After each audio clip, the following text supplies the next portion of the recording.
a lot of these detectors these days are, they're becoming multi-frequency, and FMF, SMF, all these multi-frequency machines.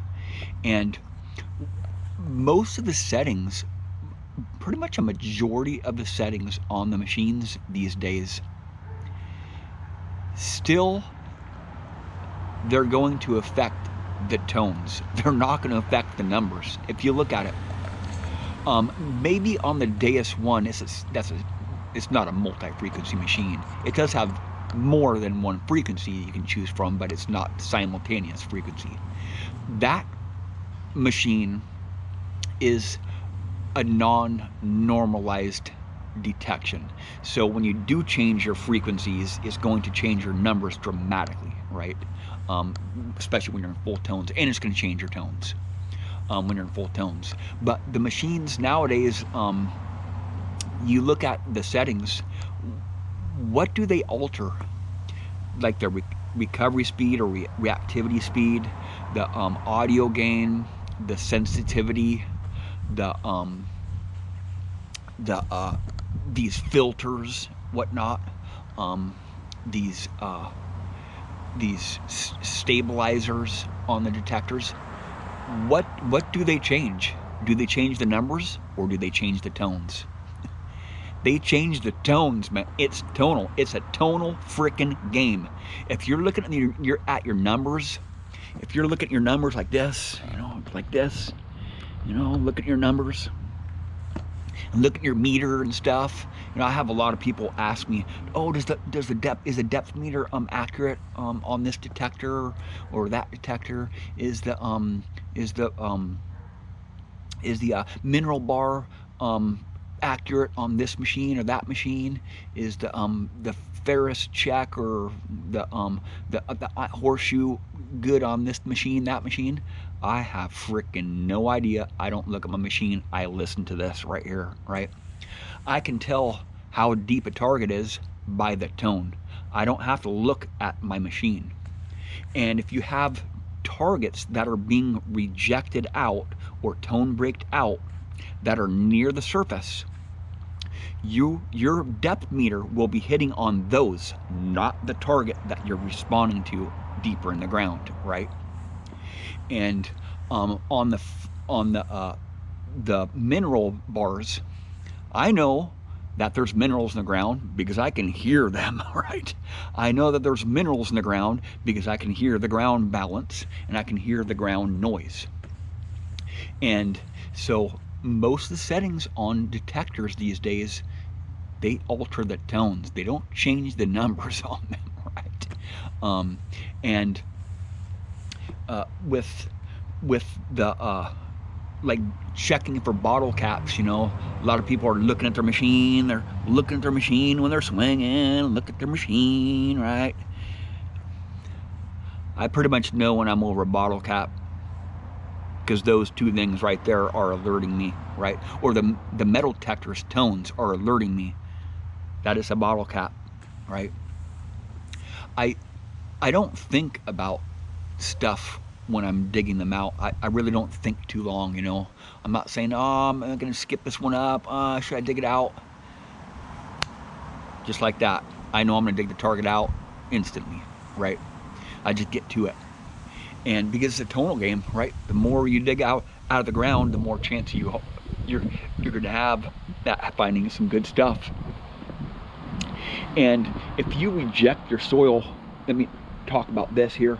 Stabilizing the machine. Some detectors are really hard to stabilize in hot soil when it becomes wet. I have really mineralized ground here. Right now it's pretty dormant right now because it's so dry and hard and packed. I can't really dig very deep in my soil right now anyway. My detectors won't detect very deep because my ground is just dead. And but once it becomes wet, I want to be able to reject a little bit of that ground, right, to stabilize a machine. And you can do that in different ways. You can discriminate that out. You can ground balance that out. There's stabilizers on machines that you can notch that ground out. And But you can go too far with that discrimination or too far with those filters. If you filter too much ground out, or if you filter too much that noise out, you won't be hitting on too many deeper targets, right? So it's just whatever level of noise that you can actually take with your detector. You know, to go deeper in my soil, you really have to dig out a lot of crappy targets that sound really irony, because my soil just masks targets, even coins deeper in the ground. And I don't want to be pushing buttons and pushing buttons and pushing buttons the whole time when I'm out there trying to stabilize a machine, because my soil changes so much, you know, from area to area, you know, 15, 20 feet, every 15 or 20 feet, sometimes my soil changes dramatically. So so I do have to adjust my machines, pretty much no matter what. But with the Legend, I really don't have to really manage a lot of that stuff. I can just go around and with not too many problems. I don't get a lot of noise. Even with EMI, right? You can reject EMI in different ways. You can filter that noise out from EMI with different frequencies. You can filter that EMI out through your sensitivity. That's another filter, right? Dropping your gain down, you're adding filter to it, right? Or your sensitivity. You can decrease your recovery speed, right?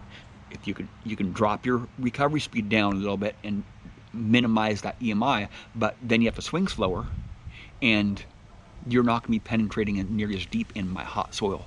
So you just have to learn how to balance a machine. And also to audio response, to the audio gain, basically the audio gain. If you have the gain up too high, you're going to get a lot of EMI. So you can drop that audio gain down a lot, and it attenuates a lot of that EMI. So that's just another filter, right? It's just another filter. Dropping your audio response or your audio gain down is another filter, right? So the more filters that you have on a machine that you can adjust, you can fine tune it to your swing speed, or the depth that you're going, or how much EMI you're getting, or your hot soil. And you can adjust your frequency to whatever you want to be getting out of the ground. You know, if you want to get higher conductors, you go with the lower frequencies, basically the lower frequencies. You know, my soil doesn't really like lower frequencies, and my swing style is not compatible with the lower frequencies, because the lower frequencies are powerful and they need a lot more they need a slower swing speed. The lower frequencies do. Even on the higher conductive targets, you still have to swing slow in the lower frequencies. My soil here, no machine I've ever used works good in 4 or 5 kilohertz, right? Just very low frequencies. They just don't work in my soil, right? And they especially don't work with my swing speed. You know, I prefer the mid frequencies, because I'm going for the mid conductors. You know, that's where the gold rings and the jewelry and stuff lay, is the mid conductive targets. And there's so many mid conductive targets. You can really dig a lot of mid conductive targets out and get a lot of jewelry and whatnot. The higher conductive targets are pretty much easy to hit on, right? The higher conductive targets, you pretty much know when you're on a coin, right? Most machines, you pretty much know when you're on a coin, because you got, most countries have the same coins. You know, you got either big coins, and they're all pretty much the same size, or numbers, or whatever. You look at the numbers or whatever. But if you're going by tones, you're going to be getting a lot more targets out of the ground. I can guarantee you that. The less filters and the less rejection, it makes a detector really sparky, and you really, pretty much all the settings are all filters, right? Even the volume level, the volume level is a filter in itself, right? And the sensitivity, you know, all the forms of filters that you have on machines, you just have to know how to balance those settings and those filters out, so you're getting the desired results for your detector. And every day is different. You know, some days you don't want to go for the higher conductors. because there might be a whole bunch of bottle caps or a whole bunch of pennies or a whole bunch of pull tabs or whatnot, and you might want to reject those because you just don't feel like digging those up on that certain day. You know, usually I'll call it quits after I dig about 50 plugs in a certain area and just move on, so I don't really spend too much time in one area. I'll come back later on and work on it a little bit more. You know, place is never hunted out, man. You just got to work at it and work at it and work at it for years, man. You know, it's just not easy, right? There's no magic detector. There's really no shortcuts. There's not really a shortcuts. There's no shortcut to learning fast on machines. Everybody has different abilities, and everybody learns at a different speed. So, you know, everybody goes at a different pace. Well, thank you for watching.